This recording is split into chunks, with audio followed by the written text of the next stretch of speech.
再来看，针对国民党团主张讲甲加收的税金发现金还予民众，行政院主计总处主计长陈淑珠今仔日立法院是表示讲，伊原则上是无支持，也毋过财委会调集委员罗斯宝是表示讲，上班2礼拜后就会甲法案送出委员会。因为即马 AI 的商机，半导体业者持续扩充先进制程，甲高阶封测的产能，也佮有就业市场稳定等等的因素。行政院主计总处预测，今年的经济成长是3.14%。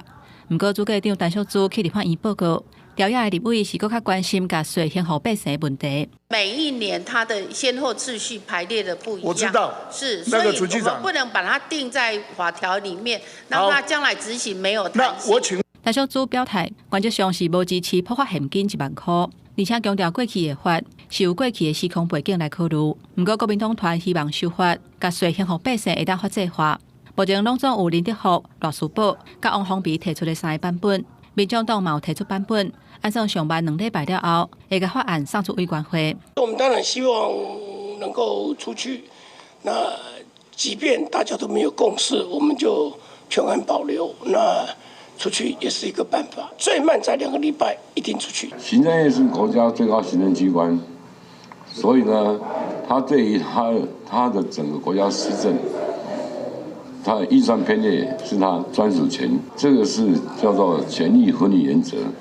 当然是违反宪法。主计总处的报告内底强调讲，实际扣税金额悬，无代表整体财政有存钱，又该扣除法定成本，甲红字补助，才会当判定会当使用的财源。税收若是比按算的较济的时阵，就会依法优先行政务，或者是提供重大政策来使用。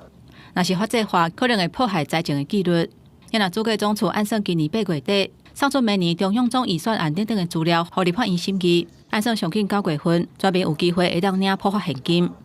公司新闻台北报道。